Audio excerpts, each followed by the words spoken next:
Salut tout le monde, j'espère que ça va bien. Eric Tadros avec vous pour Digital World Citizen. On est rendu, on reprend notre channel. Tout de suite après ça, on discute de technologie, gouvernement et beaucoup d'autres choses. Alright, de retour, Eric Tadros pour Digital World Citizen dans mon auto. Belle journée, vendredi. Bienvenue, rentrez, channel Digital World Citizen. On parle de choses qui sont dans la marge, les choses un petit peu de technologie, du futur, des choses que les gens peut-être abordent moins ces jours-ci, mais il faut en discuter. Puis je parlais justement avec Daniel hier, qui est venu à Mirabel avec ses enfants, et on discutait de Blockbuster.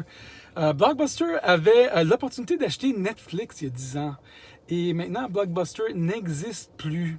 Et on parlait de toutes ces technologies. Avant l'auto, il y avait le cheval. Avant l'ampoule, il y avait la chandelle. Avant le fax, avant le email, il y avait le fax.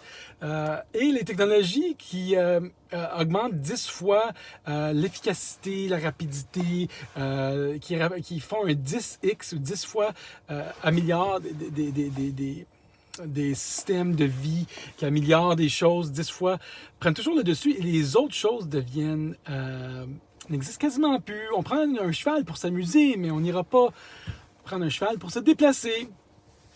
Les téléphones, chez nous, on avait un téléphone, une ligne, c'est plus ça. Et la dernière révolution était grosse, la révolution de l'Internet. Chambardé toute l'industrie des médias, des communications, l'industrie, de tout le commerce en général. Tout le monde maintenant a un site web, tout le monde a un téléphone dans les mains, tout le monde est connecté en tout temps. Et c'est incroyable comment cette révolution a tout changé dans nos vies. Si vous êtes comme moi, vous avez votre téléphone en tout temps sur vous et vous avez vos notifications, vous avez l'accès à l'information comme ça, la rapidité. Et on peut publier, je suis un média aujourd'hui. Mais je veux vous parler de la prochaine révolution. Et celle-là va être encore plus grosse. Et j'aimerais commencer cette conversation par vous dire que dans les technologies, les gouvernements sont très lents à réagir et légiférer sur des technologies, sur les satellites, sur l'Internet. Ils prennent trop de temps à faire des règlements puis s'accoutumer ou se rattraper aux technologies pour mettre des lois puis mettre des paramètres. Donc, ils vont manquer le bateau, c'est ça que je vous dis.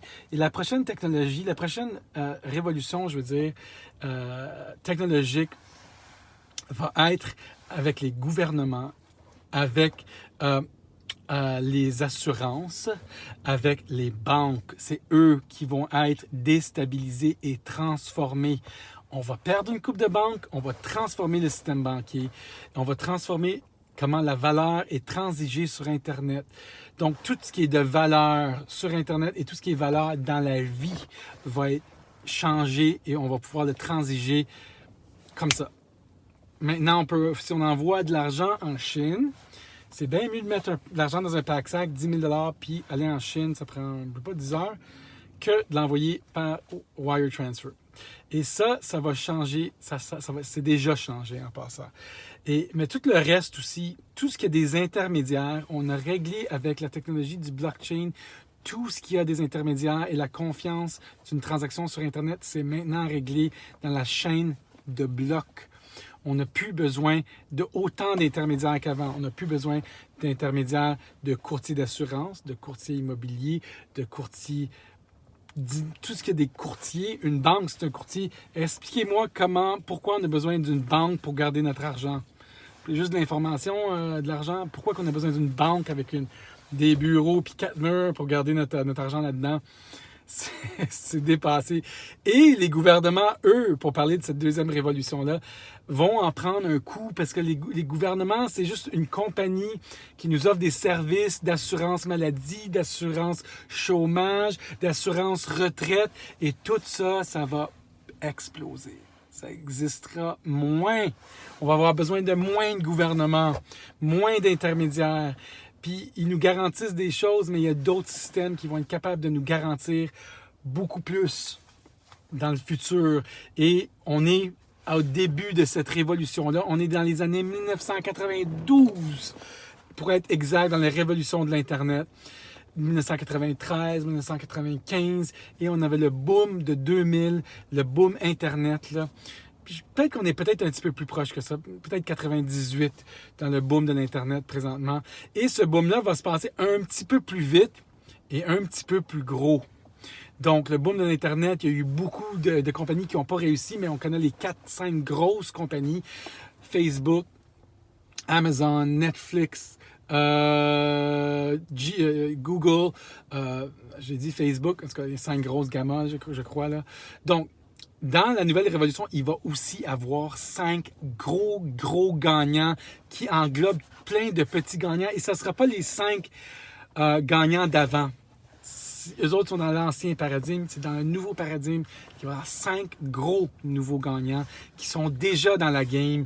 On parle déjà de Coinbase, de Ripple, on parle vraiment de compagnies qui vont être des grosses affaires, plus gros que Facebook. Facebook a une évaluation de 788 milliards, je crois, quasiment 1 trilliard. Mais les nouvelles vont avoir des évaluations de 10 trilliards. Et ils vont effectivement anéantir nos gouvernements. On n'aura plus besoin d'eux autres. On va dire, pourquoi qu'on a un gouvernement? Il y a quelqu'un qui m'offre une assurance vie, assurance santé, en ligne, beaucoup moins cher. Pourquoi j'ai besoin de payer 50% de mon salaire pour avoir une assurance santé? Donc, toute l'industrie financière va être sur son cul. Et je vous le garantis, et ça commence par Bitcoin. Et Bitcoin, c'est l'Internet 2.0. C'est comme si je vous disais, hey, en 92, là, hey, j'ai trouvé de quoi, là? Investis donc sur l'Internet. Pas sur l'Internet, pas une compagnie sur Internet comme Google, mais sur la rail elle-même, l'Internet lui-même. Comment c'est gros maintenant, l'Internet. C'est ça que je vous propose de faire aujourd'hui. Et ne soyez pas un blockbuster et refusez d'acheter Netflix. Achetez Bitcoin aujourd'hui. Comme ça, vous ne regretterez pas votre décision d'il y a quelques années. Donc, achetez un Bitcoin, pas un Bitcoin parce que c'est 50 000, mais achetez 0.01 Bitcoin ou 0.001 Bitcoin, qui est à peu près 2000 $. Je vous recommande fortement. Ceci n'est pas un conseil financier. Je vous dis ça parce que c'est mon expérience, puis j'aime ça parler de crypto-monnaie. Mais vous savez quoi faire. Cliquez like, cliquez subscribe, surtout partagez. Et demandez-moi pour la vidéo gratuite sur Bitcoin, un refuge pour le grand reset. Immédiatement, ici Eric Tadros pour Digital World Citizen. Merci tout le monde. Ciao. À bientôt.